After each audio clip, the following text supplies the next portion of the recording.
Yo, what's up, guys? Welcome back to the channel. APW Sports signing in for recap and reaction to WWE's Clash and Perez. But I want to start this video with some news is that there will be changes coming up to the channel upcoming from this point forward. One thing I am announcing that there will be no more weekly show recaps. There will be no more Monday Night Raw recaps. There will be no more Friday Night Smackdown recaps. I got a lot of stuff going on, whether it's this channel and in my own personal life. And I just simply wasn't going to have the time to keep up with both wrestling and football season coming along with all the other stuff that I have going on. So I just want to throw this out there now. I will probably still be doing some shorts on some thoughts that I have with wrestling. The wrestling content won't stop. The PLEs will still be recapped and reviewed and previewed, but I just will not be doing any more of the weekly recap shows from Monday Night Raw or Friday Night Smackdown. But like I said, there will be shorts about certain things that I'm thinking about it, and then of course, that would be the PLE preview and recap / reaction. So I'm just making this announcement now. I know I said I was going to make it on Monday, but I'm going to just do it now. No more Monday Night Raw or Friday Night Smackdown recap videos on this channel. Okay? Set, but there's a lot of stuff coming. But let's just get right into this as the night starts off with my tribal chief, Roman Reigns, taking on Bronson Reed. And this match coming in was an opportunity for Bronson Reed on a bigger stage. I know they're building him along with the Vision. It was an opportunity for him to face a guy who's been on top for many years and a guy like a Roman Reigns.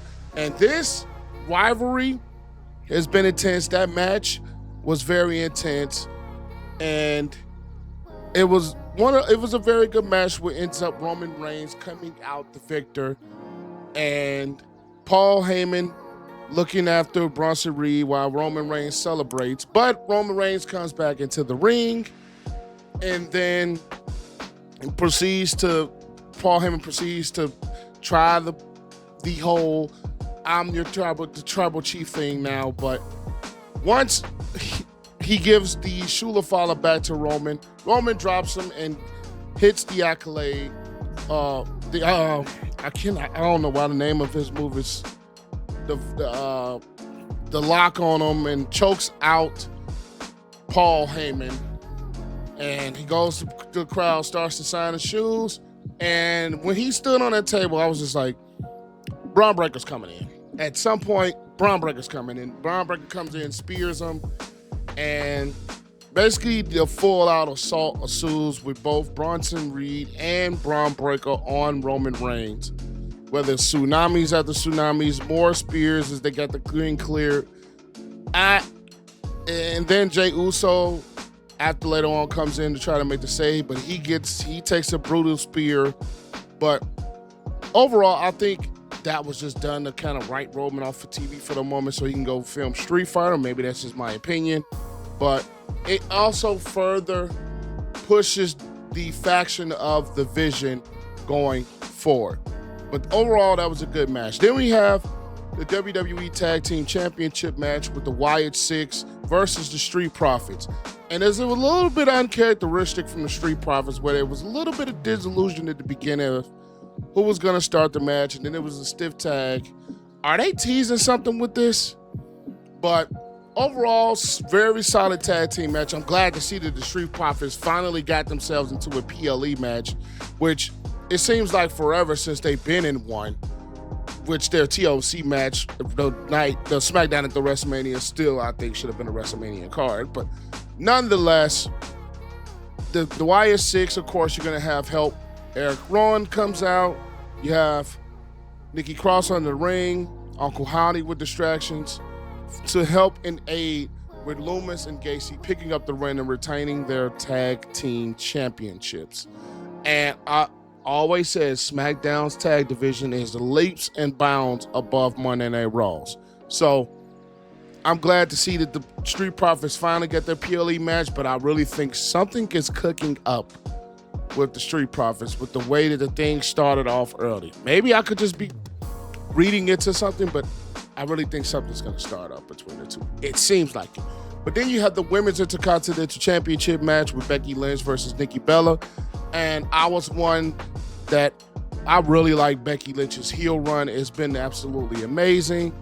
And this match was a lot better. This is probably the best match that I've seen out of Nikki Bella. Because Nikki Bella most of her time was in during the Divas era, and we all know the Divas era wasn't necessarily the best, maybe outside of probably AJ Lee and Paige. But to me, the Divas era was kind of mid to me. I'm not gonna lie. So the fact that I'm just speaking for myself, I think this was the best match that Nikki has had in her career. That's just me. But very good match. Becky Lynch ends up pinning her with the whole Lynch pin thing that I think Wade Barrett called it, to pick up the win in a really solid match.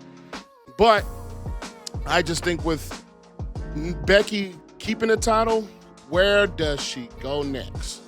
I think that is going to be the most intriguing thing for me, is where does this title reign go next? Then we have the good old-fashioned Donnybrook match, a match that I came in thought was going to absolutely steal the show. And if it wasn't for Cena and Logan Paul, I think this would have been the best match of the night. That was an absolute brawl. You got Rusev doing an attempt beats a barrel, and you got Sheamus doing it with multiple times with the shillelagh and the fist. This was an absolute brawl, and it was an absolute thrill to watch this match. And like I said, this match should have been on SummerSlam, not Karrion Kross and Sami Zayn. But I think for the overseas people, with both of them being from overseas, maybe the crowd was a little bit more into it. And speaking of the crowd, this crowd, the Perez crowd is the craziest crowd and the best crowd you're going to get in WWE, point blank, period. I don't want to say nothing else about that. Best crowd you're going to get, period. Especially when you don't really have shows over there like that. They're going to come in and they're going to show out, and that is exactly what this Perez crowd did. But man, that was you had spots where the curse backbreaker through the tables. Then you have Sheamus getting slammed through the whole bar. It was an absolute thriller of a match, which ends up with Sheamus tapping out for only the second time in his WWE career, which is crazy to think. And as many matches as Sheamus has been in, he's only tapped out twice in his career. I don't remember the first one. I don't think they pointed it out during the broadcast, but man, that was a match which Rusev ends up winning, which I think will be better off for him going forward, as in he has some little bit of direction. I think he benefits from winning this match. And I think going forward, I think you're going to start to see him elevate a little bit more on the card with him winning this match, in my personal opinion. Then we have John Cena versus Logan Paul. Honestly, this was probably the match I was the least interested in watching going into the night. But leaving the night, I think this was probably the best match of the night. And as much as I don't like Logan Paul, I have to respect him for his in-ring ability and talents inside of the squared circle. I will be honest. That match was so back and forth. Both Cena and Logan Paul pulling off moves that we probably never really seen them pull off before. And it just added more to Logan Paul's repertoire. John Cena was doing things that we probably don't see him do often. And it was such a back and forth match. You had Logan Paul hit him with the old knockout punch. Cena kicks out and Paul kicks out of AAs. This was an excellent match. An excellent match. And like I said, as much as I don't like Logan Paul, you got to respect his in-ring work. Just be it. But John Cena, the so-called GOAT, even though he's not my GOAT is Stone Cold Steve Austin, ends up pulling out the 1-2-3 victory in this match. And we only have so much left of John Cena, so we gotta appreciate it now before it's gone. But then we have our main event, which is the World Heavyweight Championship match, which Seth Rollins, CM Punk, LA Knight, and a beaten and bruised up Jey Uso from earlier in the night, which I think most of this match was, especially from the outside of Seth, was basically attacking Seth. And then Jey Uso, hearing those words of Roman Reigns, was to not trust anybody, especially CM Punk. We seen him when they were going to put Seth through the table. He super kicks Punk and LA Knight.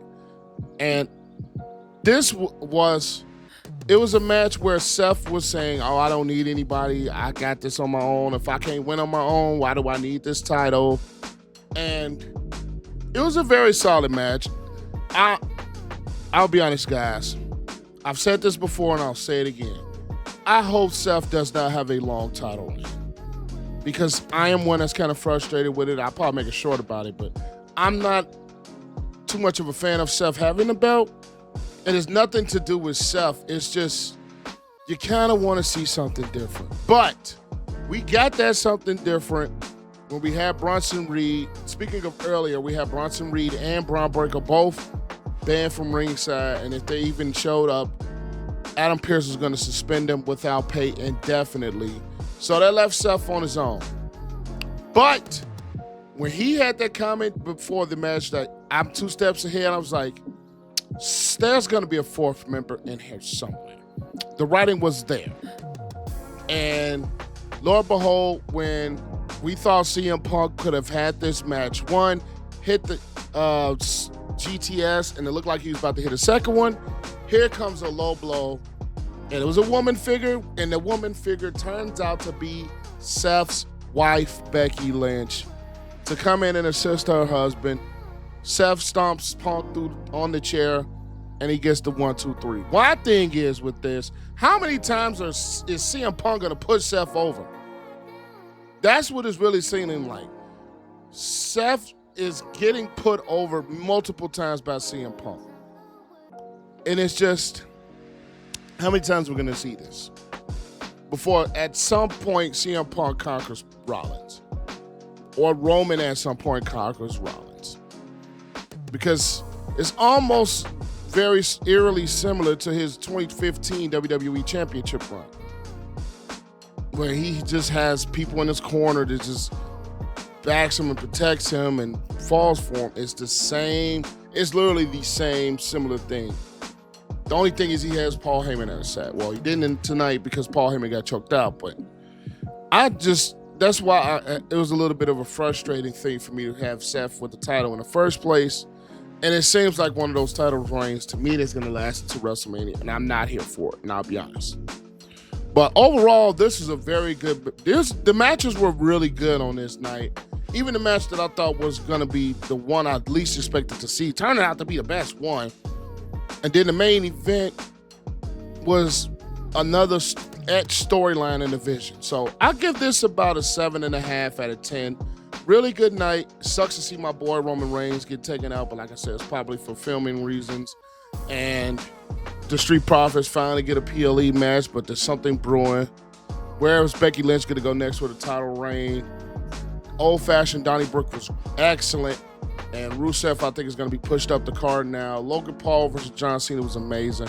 World Heavyweight Championship match was predictable, but the story of it just keeps going. So 7.5 out of 10. Those are my thoughts. Make sure you guys hit this video a like.